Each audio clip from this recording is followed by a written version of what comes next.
Bienvenue dans Tiny Comics. Donc on est en interview exclusif avec Aurélien Vives, là bien dit pour une fois, et on va parler de Star Wars. Parfait. Alors peux-tu vite fait te présenter pour ceux qui ne te connaissent pas derrière l'écran? Alors je suis community manager de Panini Comics et à côté de ça je m'occupe de pas mal d'éditos et entre autres de tout ce qui concerne Star Wars, donc les comics, mais aussi Star Wars Insider, le magazine officiel de Star Wars en France. Star Wars pour toi ça remonte il y a combien d'années? J'ai pas compté dans ce sens-là, je devais avoir 9-10 ans, donc ça doit être un truc comme 25 ans, quelque chose comme ça. C'était sur des VHS que mon frère avait enregistré quand ça passait à la télé. Et il y a une fois où j'ai pris le premier film, La Guerre des Étoiles, et je l'ai mis, et voilà. Depuis, je me suis jamais trop éloigné de ces planètes-là. Donc je suppose que tu as dû lire aussi des romans, des comics, des jeux vidéo et compagnie. Alors j'ai lu pas mal de romans de l'univers étendu à l'époque. J'en ai lu même beaucoup. Des comics en fait, après j'en ai lu pas mal dans les Titans, la première série Marvel de l'époque, etc. Et puis les jeux vidéo, j'y ai joué un petit peu, mais c'est surtout Jedi Knight, ça devait être. Et puis là, en ce moment, c'est vrai que je suis sur Battlefront, mais voilà. Alors, au niveau de Star Wars, j'ai fait un sujet que tu n'as pas encore vu, que je te balancerai le lien ce soir, comme même promis, sur Legends ou pas. Hein. Ouais. Et est-ce que pour toi, en tant que fan de Star Wars, mais aussi en tant qu'édito et compagnie, est-ce que l'univers Legends te manque profondément ou pas? Alors non, dans le sens où moi j'ai toujours... j'ai une grosse culture comics et les reboots, les retcons, donc Retroactive Continuity, quand on écrit quelque chose qui peut modifier le passé des personnages par exemple, on va dire, c'est des choses avec lesquelles je suis très habitué. Et en fait l'idée de mettre de côté une partie de l'histoire ou des choses comme ça, c'est pas quelque chose c'est plus quelque chose qui me gêne. Ça a pu me gêner quand j'étais ado, des choses comme ça. Maintenant j'ai pris beaucoup de recul par rapport à ça. Les histoires qui sont bonnes, les personnages qui sont bons, ils existent toujours. C'est légende ou ça l'est pas, voilà. Bon, on fait avec. Ouais, on fait avec. En tant que lecteur, j'ai beaucoup aimé lire les aventures de Mara Jade, que le personnage n'existe plus maintenant d'une certaine manière, ça n'a jamais été dans la continuité officielle de toute façon, mais que ce soit maintenant clairement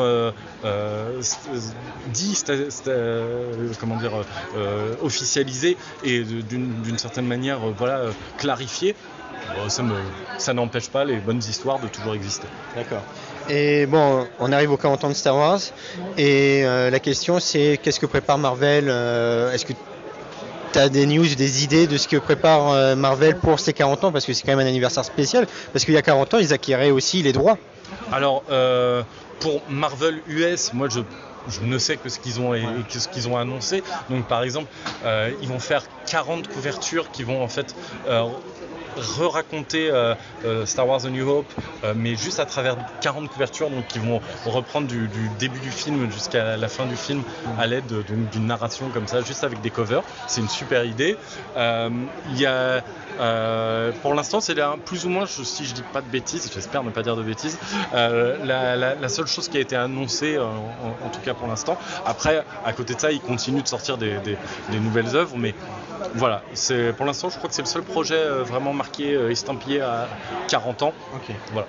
Et en parlant des œuvres qui sortent, ils sortent beaucoup de mini-séries, et il y a beaucoup de personnes, moi y compris, qui trouvent que les mini-séries sont moins savoureuses que les grosses. Quelle est ton opinion? Alors, soit on n'a pas les mêmes goûts, soit t'as pas lu Lando par exemple. Lando est un cas particulier. Ah oui, moi Lando, je l'ai beaucoup aimé. Il y en a d'autres qui sont vachement sympas par plein d'aspects.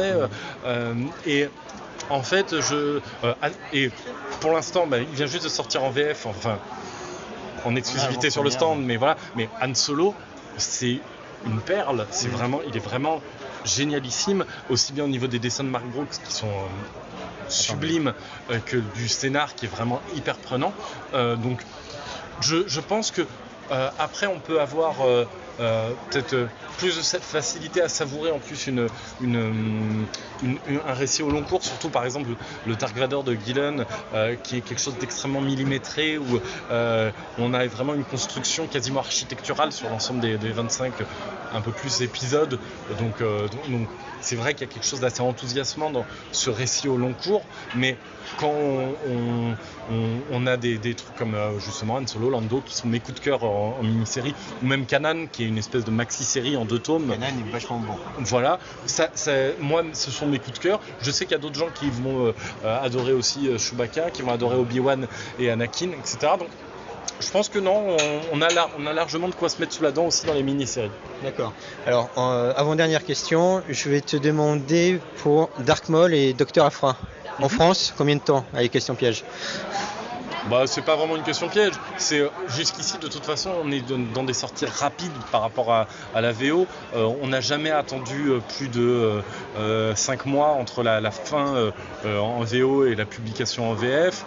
Donc, on est toujours dans des circuits courts. Donc, Aphra, ça arrivera dans les mois qui viennent. Pareil pour Dark Maul. Dark Maul, c'est même pas encore sorti en VO, donc voilà, faut attendre que ça sorte. Et vu que c'est une mini-série, je pense même pas qu'on puisse qualifier ça de scoop, mais on sortira pareil en volume relié comme les autres mini-séries. Et du coup, on attend que ça soit fini et on publie quelques semaines, mois après, mais voilà, on est dans ces eaux-là. Dernière question, très, très importante pour les fans. Est-ce que c'est Luke ou Anakin l'élu? Ouais, c'est vaste, hein, c'est vaste. En fait, la question, moi je la retourne en disant, est-ce que c'est Luke, Anakin ou Rey l'élu? Parce qu'en fait, on ne sait pas si l'équilibre de la Force a été retrouvé après le retour du Jedi. On sait qu'il y a une prophétie, machin, comme quoi il va avoir un équilibre qui va être retrouvé. Après, savoir qui va le redonner, cet équilibre, on ne sait pas s'il a été retrouvé à la fin du retour du Jedi. Donc peut-être qu'il arrivera qu'après. Après, je pense que justement, en fait, entre guillemets, c'est beaucoup mieux de ne pas avoir la réponse. Oui, c'est pas faux. Allez, merci beaucoup en tout cas pour cette petite interview derrière ce magnifique fond Civil War 2, à retrouver aussi chez Panini. C'est ça, voilà.